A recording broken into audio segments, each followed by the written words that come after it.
We're rolling. Okay, we're rolling. Yeah. Oh, we're rolling. Okay, good. We're rolling. I've absolutely made no secret of the fact that I'm a huge admirer of your content. What I admire about that is the fact that you seem like the kind of person who has an idea. You just realize, oh, I can put this on video and somebody will benefit from it. I know that's true. Yeah. Why do you do it? Why, put it in your words, why there are 37 videos a month that you put out. Who do you think it's benefiting? What's the reason? What drives you to do that? Okay. And every single piece of content says something. It's saying something. I watch it. I'm an admirer. Why do you do that? Okay. Thank you. Let's roll back to 2016. That's when my first YouTube video went out.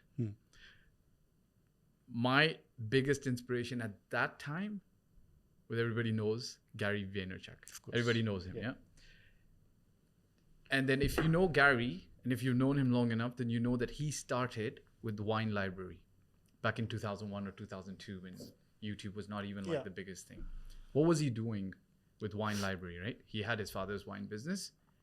He was just educating people what kind of wines to buy, what is good to store, what's going to capital appreciate, and so on and so forth. And I don't know if he was running a business model at the end of the day, but he was trying to give back to the industry. So somebody tuned me into that. Her name is Lucy Parker, okay?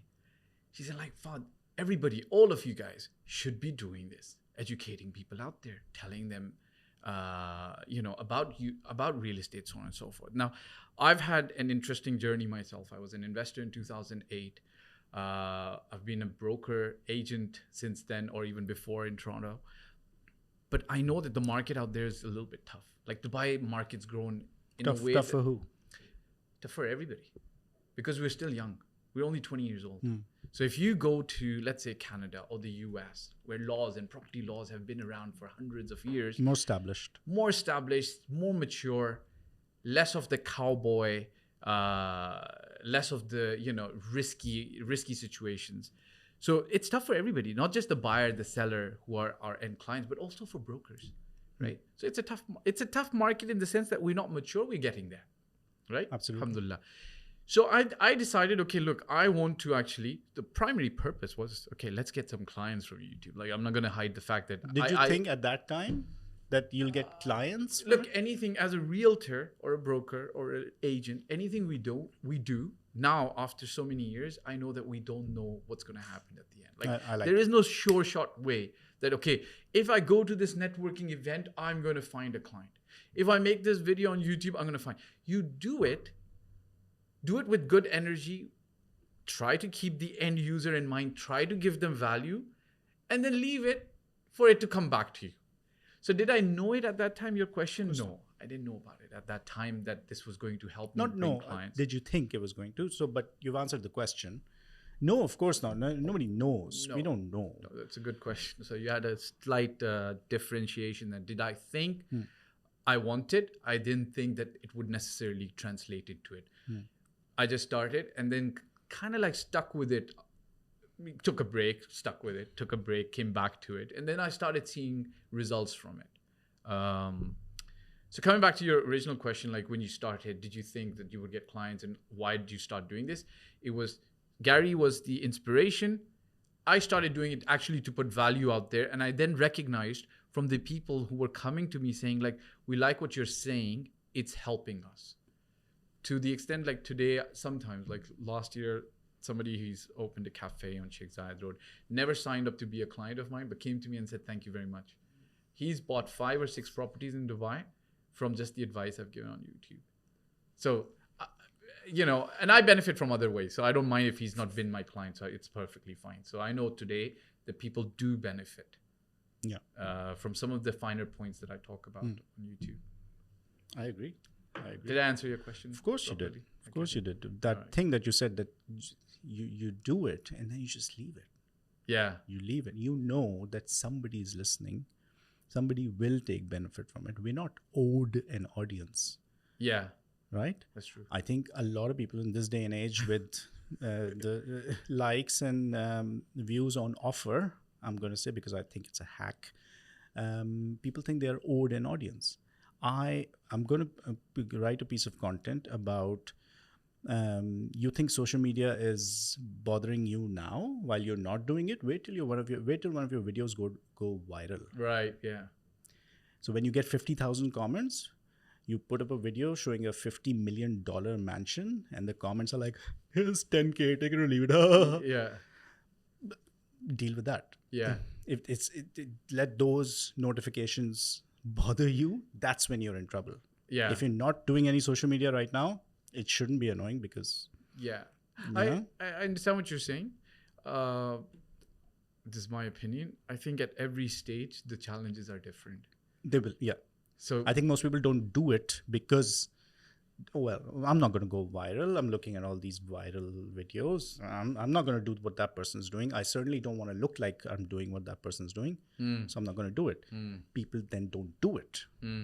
yeah, as I said, I want to relate to this to you, that at every stage the challenge is different. So the guy who's not starting, he feels like he wants to make that perfect video where he looks perfect. And it's a challenge to try to get him to understand that, listen, nobody's first video is perfect. Like if I talked about my first video in 2016, I could talk like for 5 minutes and tell you how bad it was. Alhamdulillah, people watched it. I got views. I got clients off it, but it wasn't perfect. And then this stage that you're talking about where you get negative comments, it's another stage. Everybody goes through this. Like, I've got negative comments as well. And originally it bothers you. Then you learn to deal with it. Then you tune out to the stage where you go like, I remember one guy, he was talking about this, where people will just request him to meet him, right? Yeah. Like at odd hours, they would just call him and say, listen, I just want to meet you. And then they will like emotionally blackmail him as well. Like, my child wants to meet you. He's in real estate. I don't want to mention his name.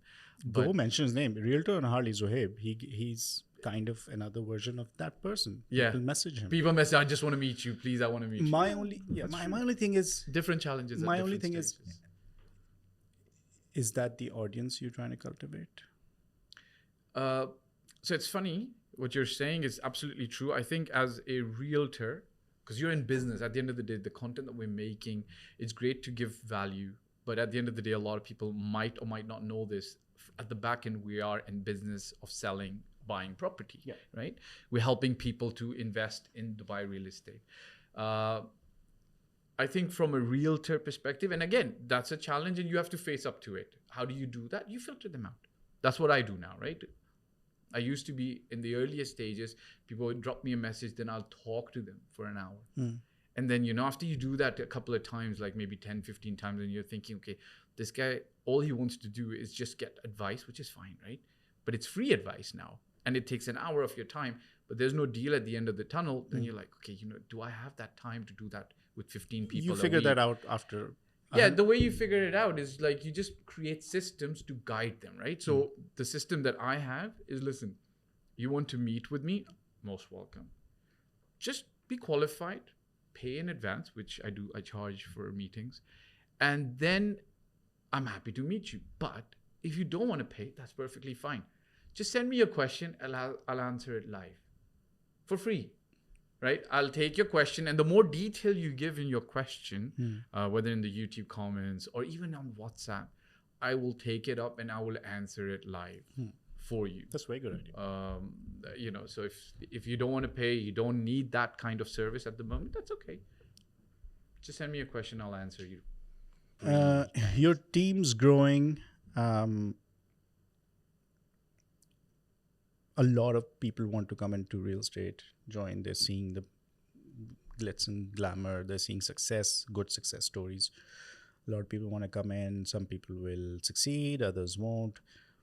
How do you maintain a positive environment in your office or in your team so that people give their best, or you can get the best out of them for themselves? Like at the end of the day, they are their own businessmen. How do you facilitate that under your guidance? Look, I think both sides are growing. The companies that are hiring agents and the agents themselves, they grow with every step. So we are at a stage where we've recognized that we're looking to hire advisors. People who can go out there, they're not looking to butcher a kill, just to eat today. We actually pay salaries to our agents so that they don't have to kill today to eat today. Yeah. So they're not going into the market with that mentality. Number one. Number two, how do you maintain a positive environment in the office amongst the agents? I think it starts who you're letting in through the gate. So if you just open the floodgates and say, look, the only requirement we have is you've got a driving license and you've got 1 year of experience, and we don't really care about the kind of attitude, culture, well-being you bring into the office. Just come on in and do a few deals and we'll make money and you'll make money. I think that affects culture to a large extent. So you've got to filter out people before they come in. This is my opinion today, after many years. So I personally am looking for a mindset where the person believes in learning.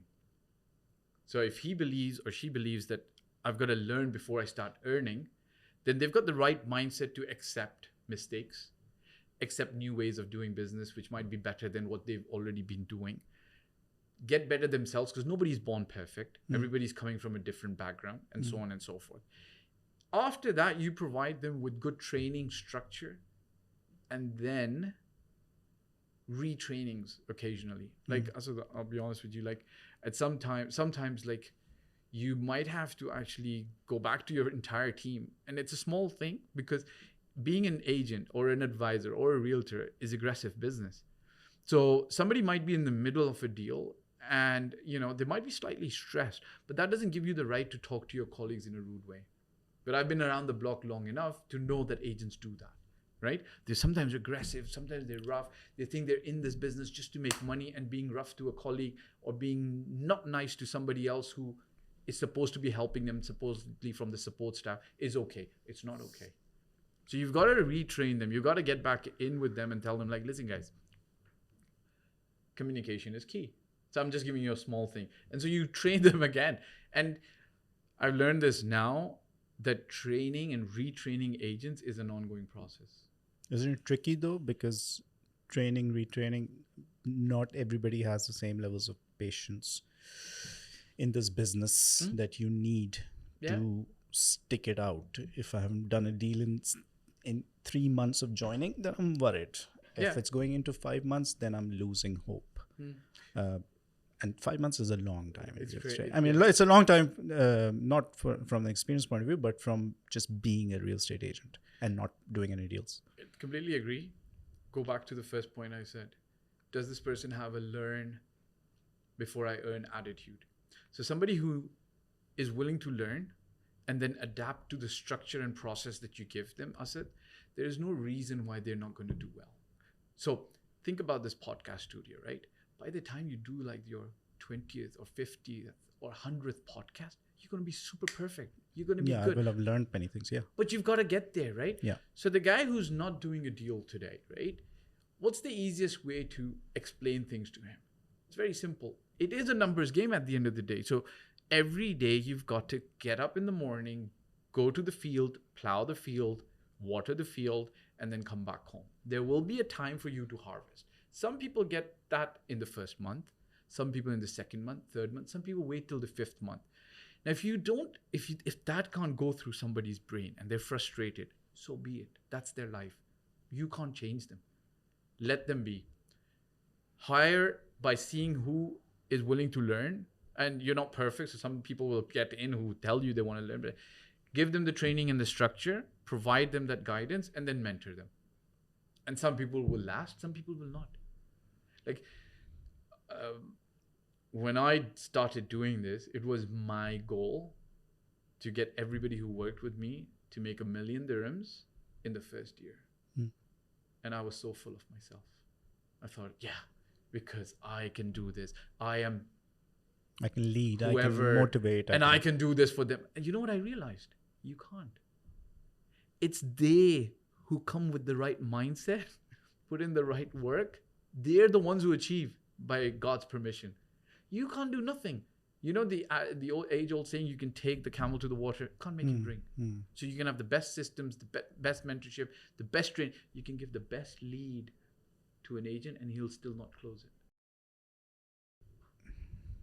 somebody listening to this right now, wanting to get into real estate, that puts them in a mindset. I think that really allows them, empowers them to think that it is really up to me.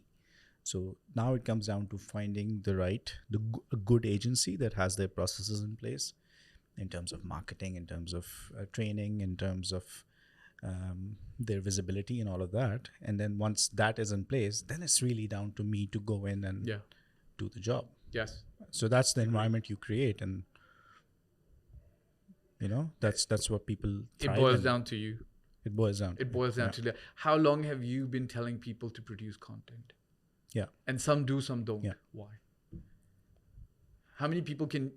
Some people must have reached out to you and asked for your help. Yeah. And then they continued with you.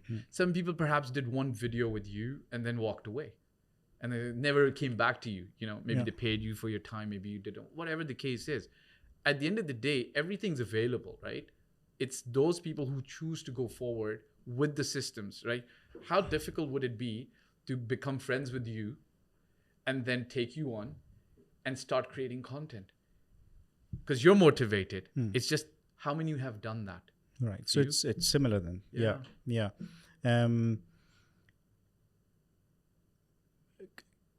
Rich, no, I shouldn't say rich. Wealthy. Successful real estate agents. Okay. 6 people who've been successful, not just in the last 2 years, who've been in the industry. They don't need video. They don't need social media because they're doing well. A lot of people know them. Why do I need it? I say to that, and I'll get to know your thoughts on this. My thing is that I will never say, you'll never find me saying that, oh, if you don't do video, you're going down. That's never. But I say that sure, don't do social media.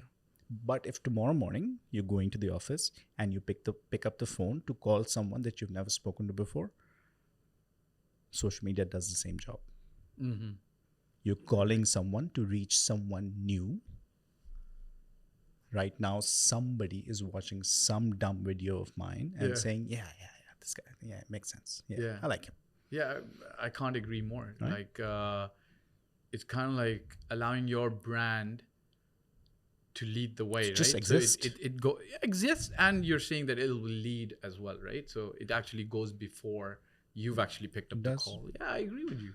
Imagine calling 500 people in a month at the end of every single call saying, oh, hey, by the way, connect with me on LinkedIn. Every week I post, weekly updates on the thing, or since you and I are talking about Jumeirah Gulf States, I specialize in that area and I post la la la. You say that to 500 people, 70 of them will go and check out your LinkedIn. Correct. Yeah, they will. And there's nothing bad can come out of that. No, nothing bad. I completely agree with you. I don't think that there's anything anybody would disagree with that. Yeah. I think all the agents, depending on what asset class that they're working in, would approach it in their own unique way. Mm-hmm. But it is definitely an avenue for you to brand yourself, market yourself, get your word out there. Ryan Serhant, like a classic example, right? Started with $1 million listings, which was on TV. And then he himself, I think I heard him talking about this the other day. He said, like, I just recognized that, people aren't watching TV anymore that much, right? Who watches TV? Maybe you Netflix on TV, maybe. So he just, spawned out onto the different social media channels where he can still reach an audience that's going to come back to learn, buy, etc., so on and so forth. Yeah. And so what we were talking earlier about training and then seeing who excels, who doesn't. Does loyalty play are you interested in loyalty? Do you seek loyalty in people? If you do, then how do you scheme it? How do you I need this person to be loyal to me. I want this person to be loyal to me. Not need, want this person to be loyal to me. What are your thoughts?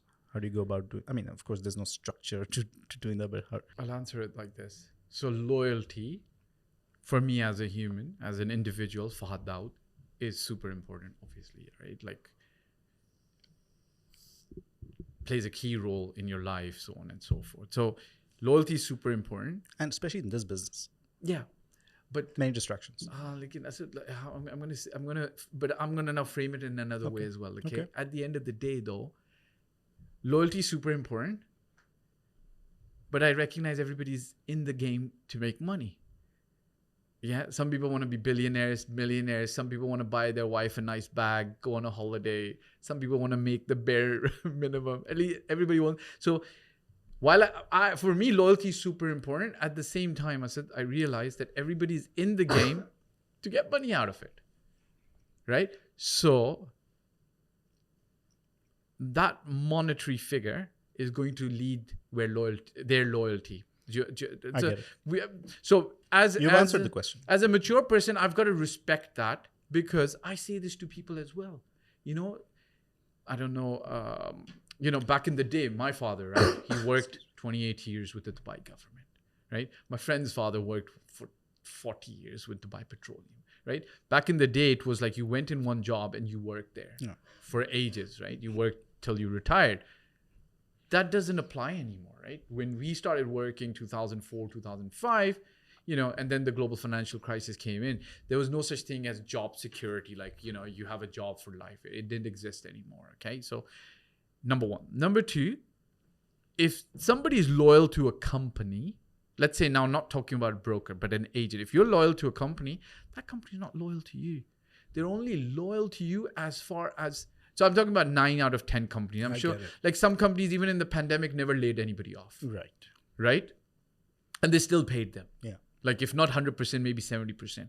But in most 9 times out of 10 situations, companies aren't going to look at you and say, hey, thank you very much. You've been with us for 20 years. We're so loyal to you. We want to keep you for the next 20 until you go to your grave. They don't care. Numbers talk, and they will fire you. Until when they find a replacement because money talks, slightly man. better value than you are. I don't know if you remember this, but GE under Jack Welch had a mantra: every year you fire the bottom 10%. And I knew somebody who worked with GE, and then he went away to work with a private consultancy. Do you know what that private consultancy did across North America? Got hired by other companies to fire their bottom 10%. That's all they did. So companies aren't loyal to employees because they're loyal to their profits that they're making. So why or how would you expect an employee to be loyal to them? I get it. At the end of the day, it's money that they're making. So in my company as well, or in any real estate environment, it's the same thing. But I'm going to give you an answer that's going to now flip the things on. People are loyal to a vision. So if you've got this great vision where you say, we're going to change the world, we're going to populate Mars like Elon has, right? Because maybe world's going to collapse, whatever. People will be loyal to that. People won't. So if you can move the money equation out of the situation, then they will be loyal, right? So we don't say that we're making billions and billions. We're saying, as a company, we're saying we are investing in your life and your future. So when a client comes to us, we say, listen, we're not going to sell you a property. I would love to sell you a property. We're going to find you the best property, but ultimately we're investing in your life and your future. And the same thing goes, if you invest in the life and future of your employees, then, hopefully they stay till they stay. Do you know what I mean? So that's how and for me, like for instance, one of my first PAs, personal assistant, she went on to become a nurse because that's what her true calling was. And I believed in that. I used to, coach her. I used to tell her like, so she was already a nurse in the emergency department of a hospital. She was just missing 6 months so she could never practice as a nurse here. But that was her true calling. So, she told me like during the pandemic, they needed nurses around here. She got an opportunity. I said, okay, I'm very happy for you. Go. My partners were not happy. They were like, what, we want her to stay. Like, why would you want her to stay? She gets to go do what she truly loves. Good for her. Love it. Let's try to bring some value to the consumer. I'm very interested in wealth building, the concept of wealth building. I think first-time buyers in today's market,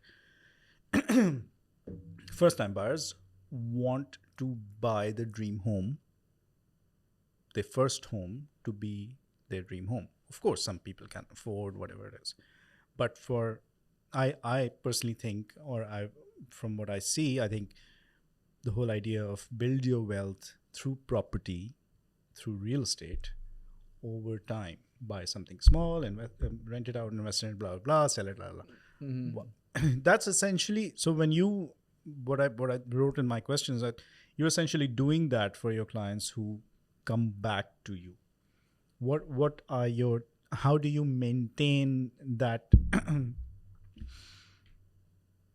How do you map this in your head for clients that, okay, for this person, this kind of property, what are Right. your, I don't know if my question's Your very question is clear. very clear to me. You can continue to explain it for the viewers, but I understand your question. Okay, but that's what I'm interested in. So if I can repeat what you're asking Yeah. me, so just you can correct me there, is you're saying, the first time home buyer is looking to buy a property. How do you manage him or her? Whereas somebody who's building a portfolio, buying property number 2, 3, 4, 5, 6, 7, 800, right?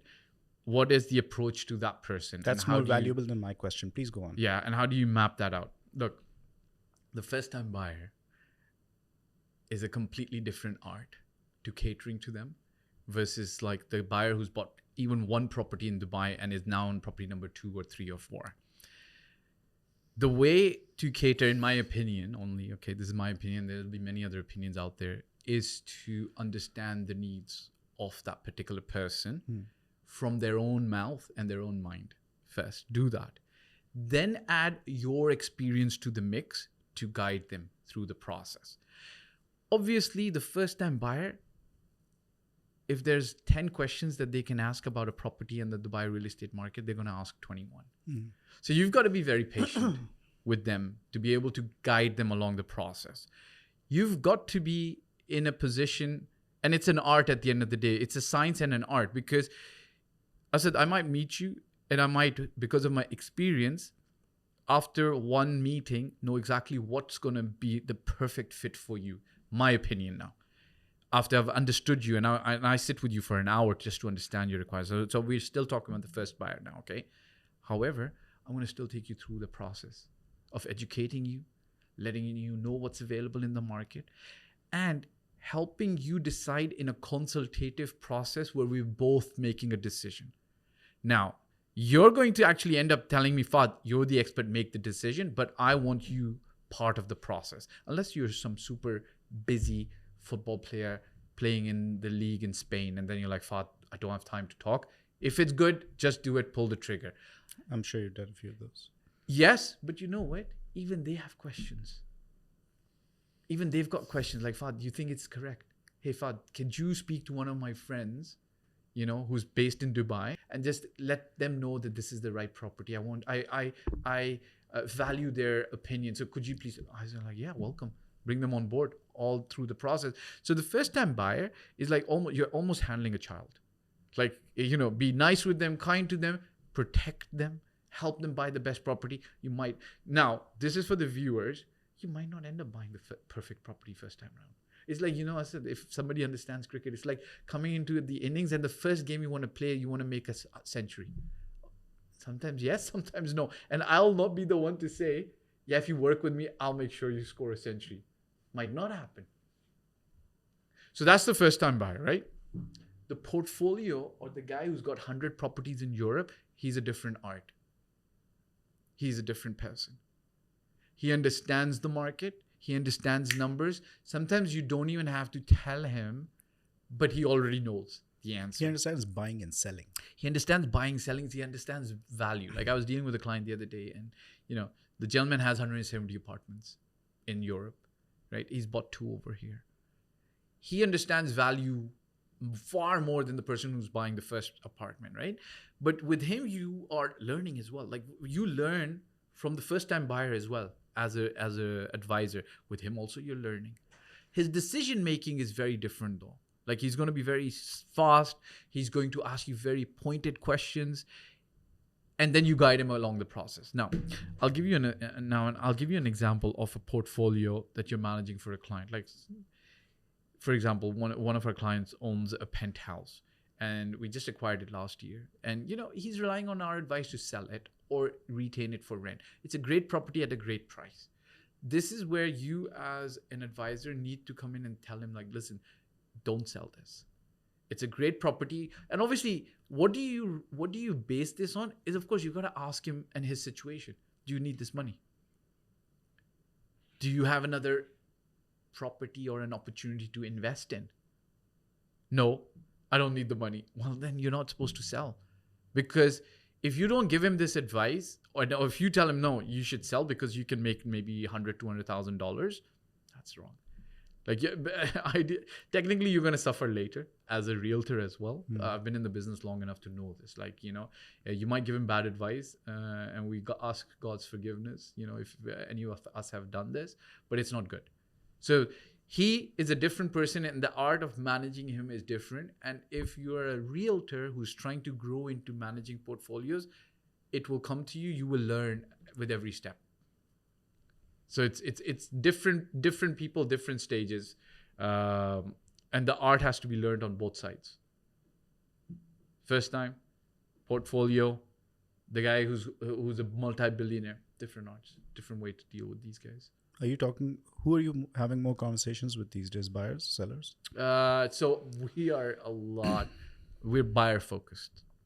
Okay. Generally speaking, we've always been buyer focused. Is that because you're off-plan focused? No, we're not off-plan focused because we are client focused, right? So we are trying to get the clients what is the best for them, which could be off-plan or which could be a ready property. What ended up happening was I used to work in a large fund back in 2013 where having the inventory that you could sell was, you were the king. So we had maybe $100 million worth of inventory. So we were sellers. But then 2013, 14, 15, the market changed. Sellers, you could pick up a rug and find sellers down there.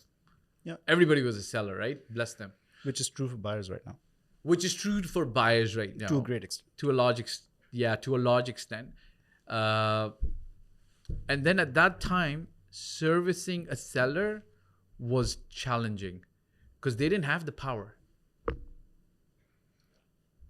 In 2014, 15, because you're a seller and the other guy's also a seller. So the only way you can have some influence is if your seller is actually at market price. But most of the sellers were not at market price in 15, 16. So we started focusing on buyers at that time because buyers gave me more influence into the market. So if I go into the market with a buyer who's exclusively engaged with me, then I can go and say, listen, I've got a buyer.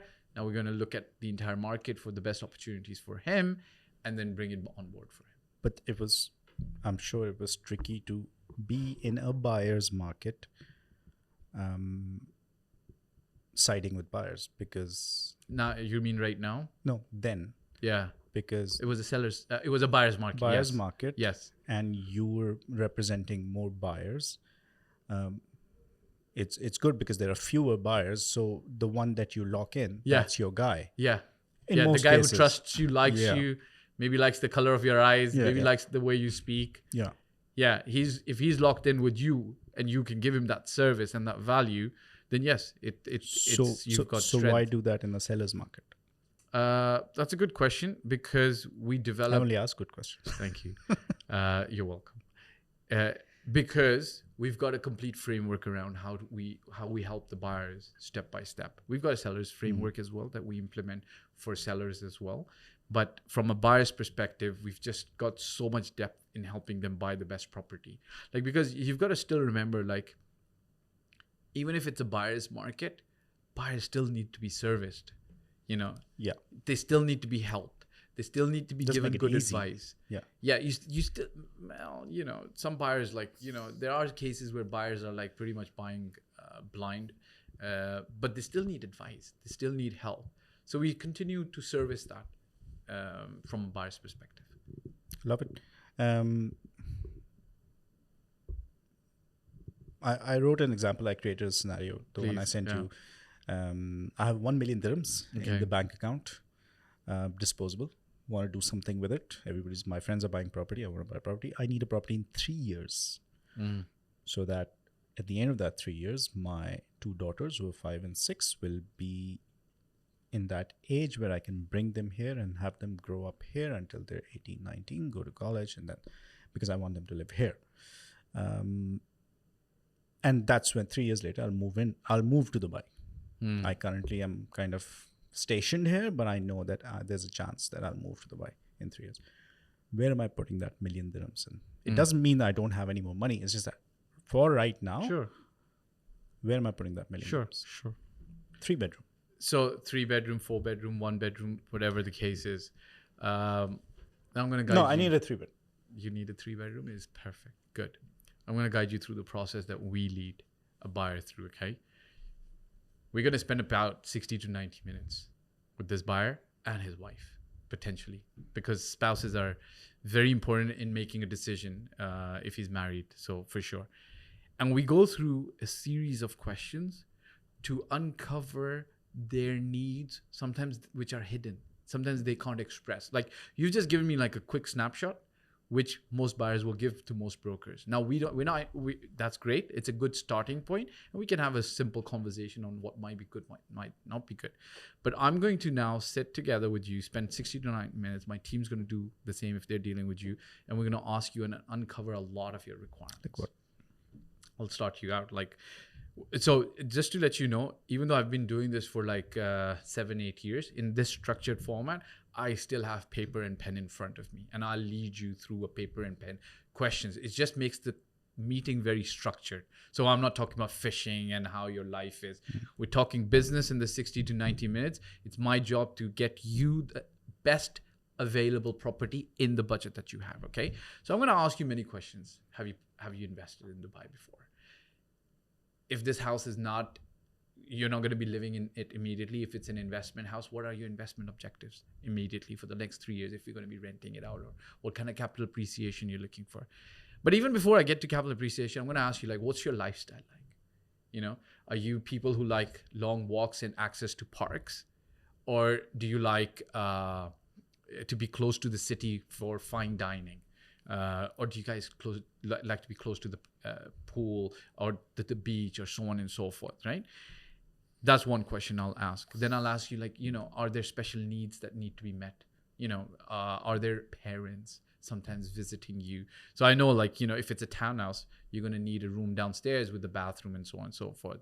What have you seen so far? Is there something that's caught your fancy? Something that's not caught your fancy? If you end up not, so here's something I want to go back to your question about. So first thing I would explain to these buyers as well, is look, it's not impossible to keep this as a strict focus that, hey, I'm going to move here in 3 years. But I'm going to definitely tell you, listen, when you preface something that, hey, this is going to happen after 3 years, I've seen a lot of things change, and sometimes things don't happen like that. I'll give you an example of one of my clients. He's the governor of a central bank somewhere in Africa. And he said, Fahd, in 5 years' time, I'm going to have a wife and a child. So I want to live in a property in Dubai with my wife and child. Now, every time we go out to look for a property, with him thinking that his wife and children are going to be with him 5 years later, and he's not even married yet, guess what happens? We don't like the properties that fit his budget.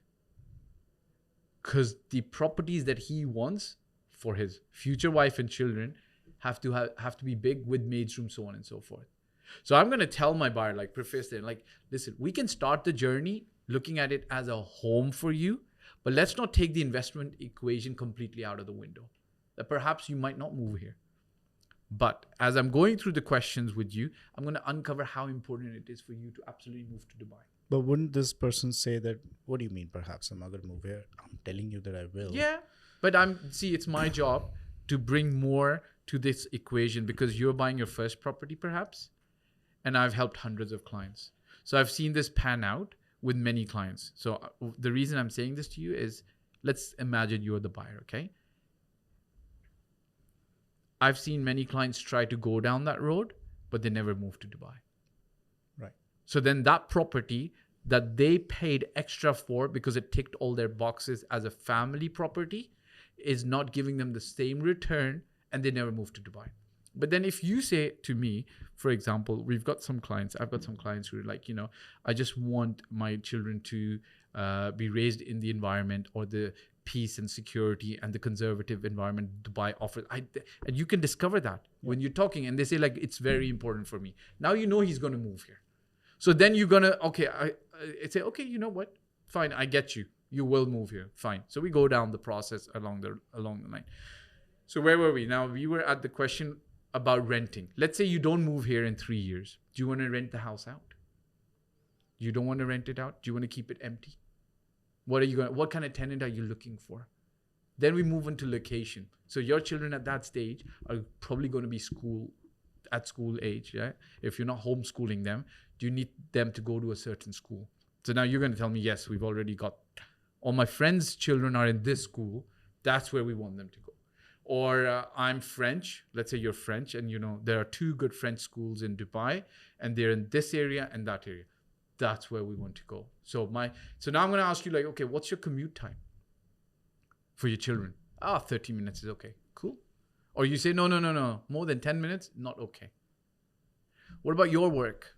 Are you planning on staying here with the family? Father, I just work from home. Perfect. So we don't have to worry about you going to the office.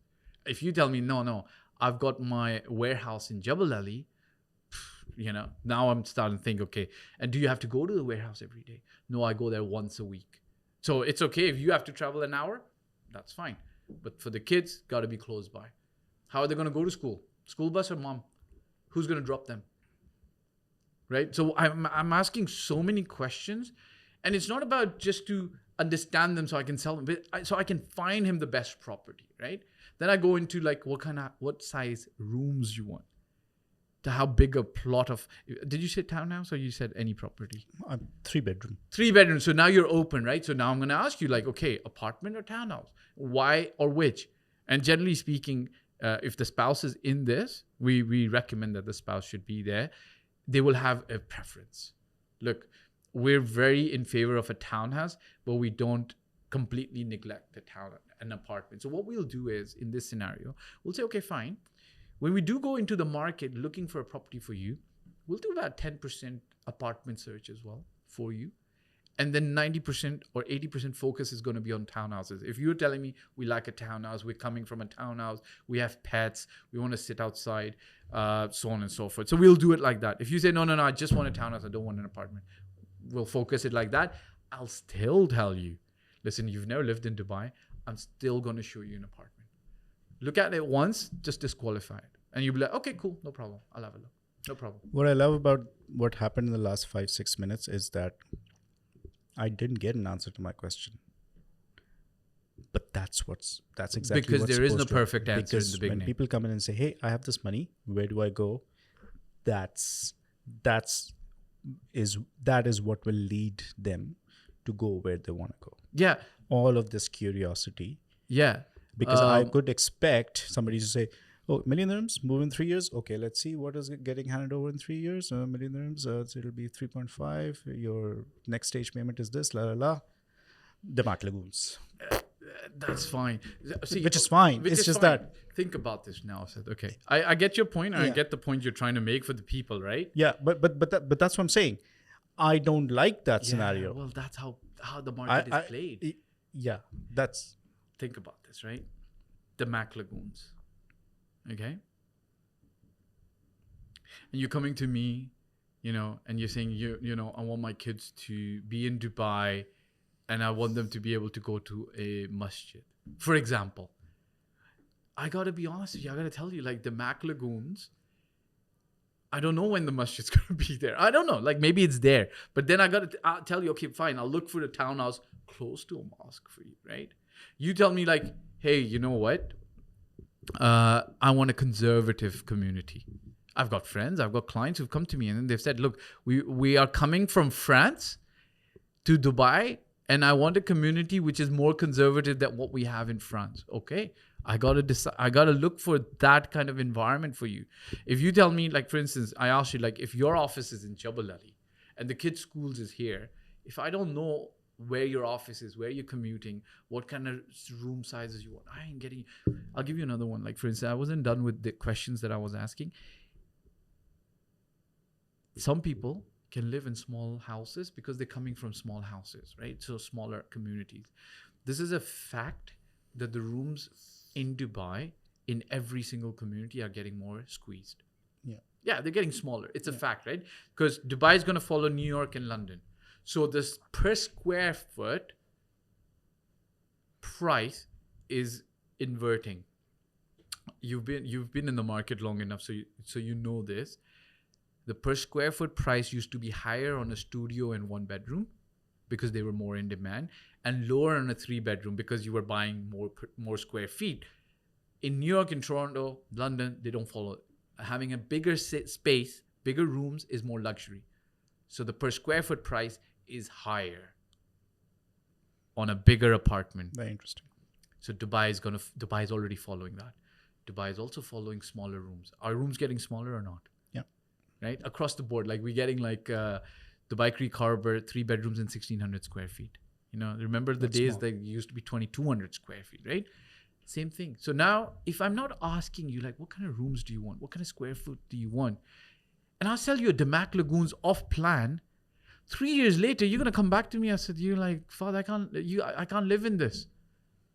So what I'm gonna do for you is, if you tell me like this is the size I want, and Damac Lagoons is the community I want, I'm gonna take you to Damac Hills 1. I'm gonna show you. Look, you see this room, and then you see this floor plan. This room is going to be 70% of this room you're standing in. Can you live in it? Yes, Father, I'm so happy. Good. So now I'm doing my job. Also, you said $1 million dirhams, right? Listen, a lot of people tell you $1 million dirhams. I said, if I asked you right now, for example, like you might honestly just tell me, like, you know, if I said, hey, I said, what's your net worth, or how much money do you have in your bank account, or how much money do you have access to? You might tell me, Father, I've got 2 million dirhams. Like, that could be an honest answer. Yeah. Fact of the matter is, if you tell me 2 million, I'm pretty sure that you've got in your stocks $400,000. Yeah. You've got some Bitcoin that's $200,000. So now, before I get to the money question, I ask you what you need so I can get you what you need that will satisfy you 3 years from now. And then I get to the money and ask you, okay, millions disposable now. Good. What else you've got? Can you do anything else? No, Fahd, I can't do anything else after this. Well, we're going to Emar South then perhaps. Fahd, I've got a business that pays me a residual income of $100,000 every 3 months. Now I understand what you want, how I can place you, where I can place you. And then we go through a process where the market will give me properties that fit your criteria. And then I said, we're going to find you this perfect home that you're going to buy, and we'll invest in your life and your future. I love that. Yeah? Bless you. Brilliant. I'm going to skip one of the questions. I'm going to go into, these are not something I sent you. No problem. I'm going to go into what I call curiosity questions. These are questions, this was during COVID. I wrote down, it's 237 questions. Okay. Did you write them all? I wrote them all. Okay, bless you. These are questions that I like to answer. If somebody asks why don't you me, use ChatGPT? ChatGPT won't think like me. Okay, bless you. That's So true. I wrote these questions down. I like to think that these questions are they're not designed to get a soundbite out of you. They're not designed to get you in trouble. They're designed to reveal how you think as a human being. Let's play. And just random. Ready? Yeah, let's play. I'm not gonna repeat my question. Sure. I'll answer the best of my ability. I'm also not going to indulge in your answer. Sure. All right. As humanity stands now, is outer space exploration really that important? Yes. I've changed my opinion, but it is. What Dubai stereotype is true about you? Good question. I've started liking shopping now. At what age does life start? The age I am right now, 40 plus. Do you remember the exact moment what you were doing when you first heard about the 9/11 attacks? Yes, I was in bed, sitting on my bed, and a friend of mine called me, and we had just come back from one of our management classes. I was in Toronto at that time. I was in my dorm room bed, and she called me and said, "Do you know what's just happened?" And I said, "I don't know what happened." I was in class, and she said, like, just go look at the telly. And we were in dorm environment setting, so there was a common room which had a telly, and I went to look, and I think I stood at the back of the room and then looked at it. But some of my friends had family in New York and so on and so forth. So immediate thoughts were like, okay, what's happening now? Yeah, 9/11. That's another generation, Asad. What's the one unpopular subject that you would do a podcast about? Unpopular. I don't know, like perhaps I don't know, why would any subject be unpopular? I would do a podcast. I would do a podcast about #MeToo. Me too. Isn't that 2017? Oh, it's no. Is it still relevant? No, for me, #MeToo is all time now. Okay. Because Okay. what that does is it has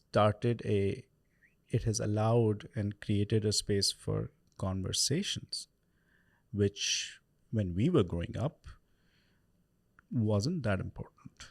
Because, now I think with that, because now there's a thing in place. So women can now write that I was mistreated or I was harassed. Like #MeToo. Yeah. It's given them that thing to hold on to, which didn't exist when we were in school and college. Right. We could see our friends. I don't think I've ever mistreated a woman, but maybe they might have felt it, or I saw my schoolmates being mistreated,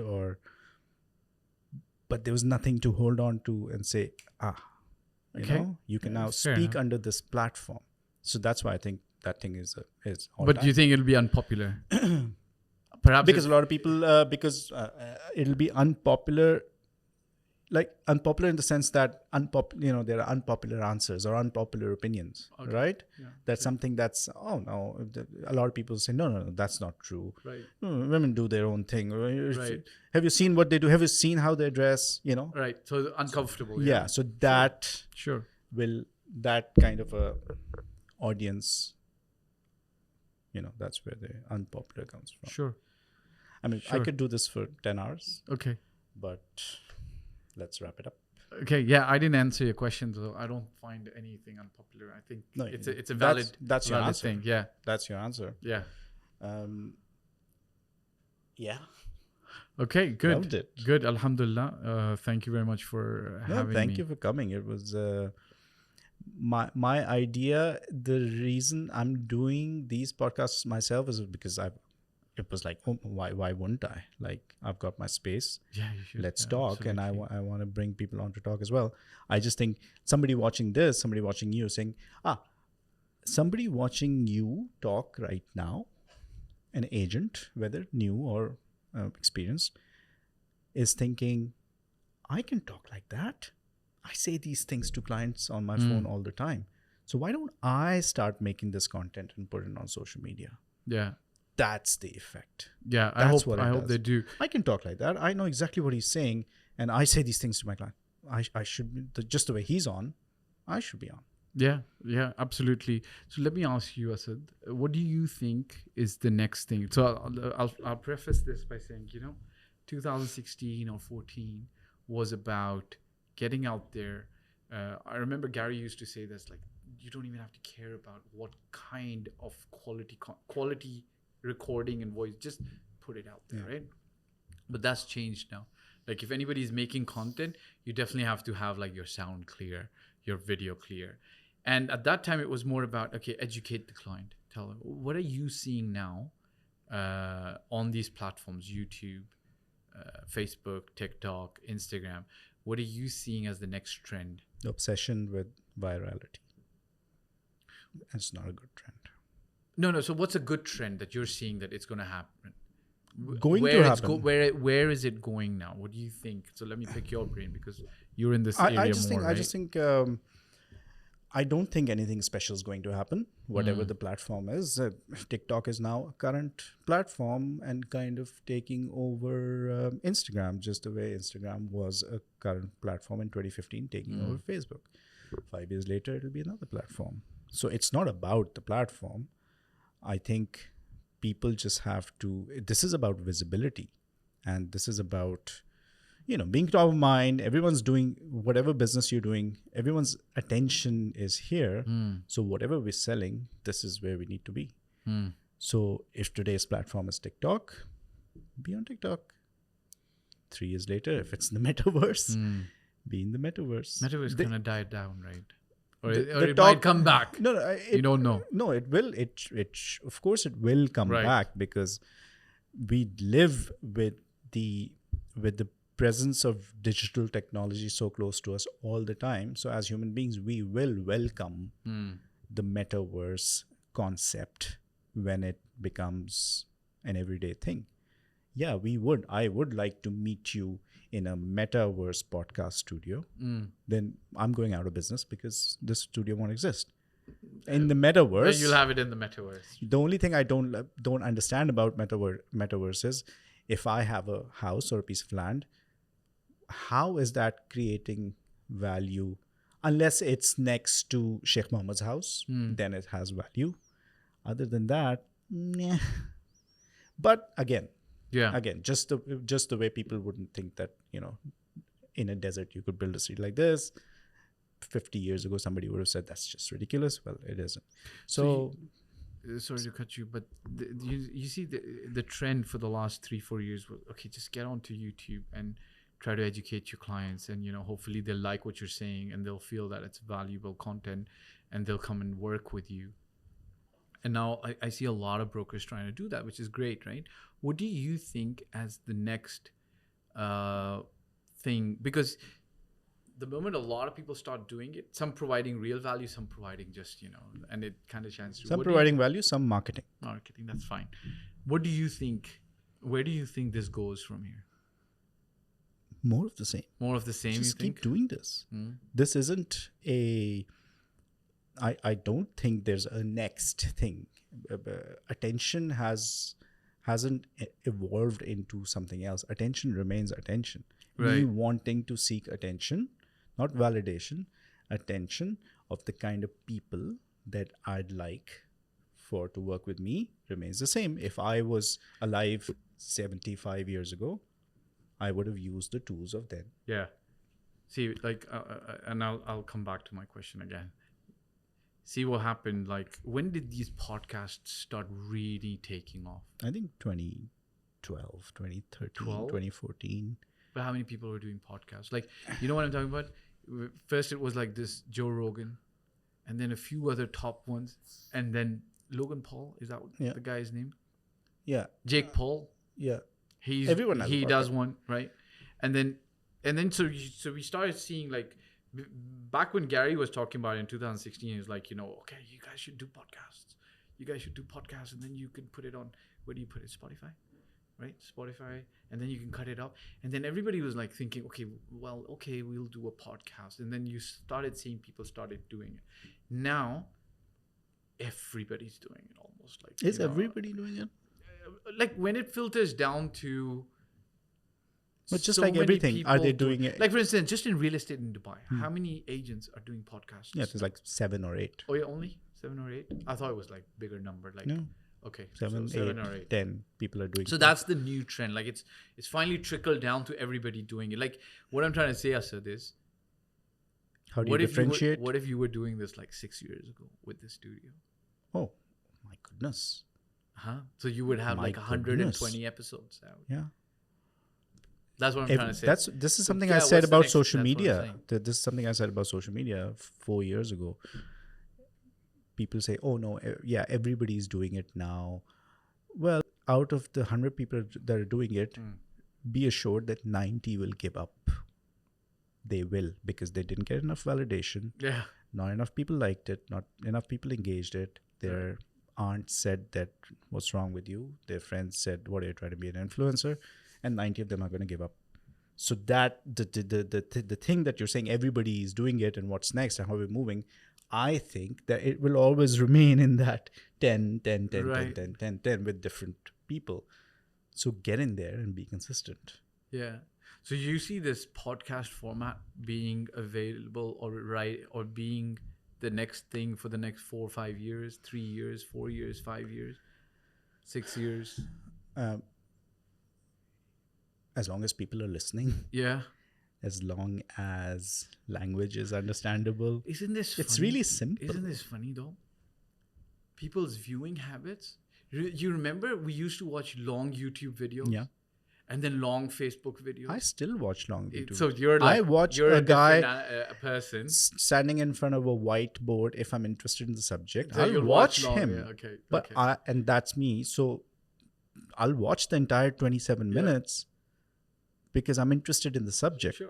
But that's it. But That's it. Yeah, but then the format's getting shorter and shorter, right? TikTok, and then Instagram has what, stories and then No, I'm reels, sorry. right? No, it's not getting shorter. Instagram last year increased their reels from over the last they 3 made it years. They longer, yeah? I didn't know started this. from 30 seconds, then it went to 60 seconds. Now it's 90 seconds. Okay. Now you can do a 47-minute video on reels. Okay. So so where is this conversation about people's attention span? It gives you an opportunity to create longer, so that the platforms want the people to stay on the Stays on platforms the longer. platform, obviously, yeah. So they don't care about attention spans. You've got to be good. You've got to find your relevant audience and say something that means something to them. Forget attention spans. You can't hack it. Everybody's trying to hack attention spans. If I say this at the beginning of the video in the first 3.5 seconds, then people will watch the next 17 That's seconds. the hook. And at 17 seconds, we want to, come on. Say something. Say something that's valuable and he'll stay or she'll stay and they'll listen to you. And you'll get to know, you'll find out who's staying, and then you can tweak it, and then you have all those metrics available. But start. Yeah. Great. All right. Thank you very much. Light's gone off. I don't know why it does that. Oh, does it do that? Battery. Okay. Amazing. Thank you for very coming. much. Thank you. My pleasure. Good fun, actually. I clap at the end of every podcast. Okay. This is my tradition. All right. That's your tradition. So that's kind of like cut. That's my cut. That's your cut.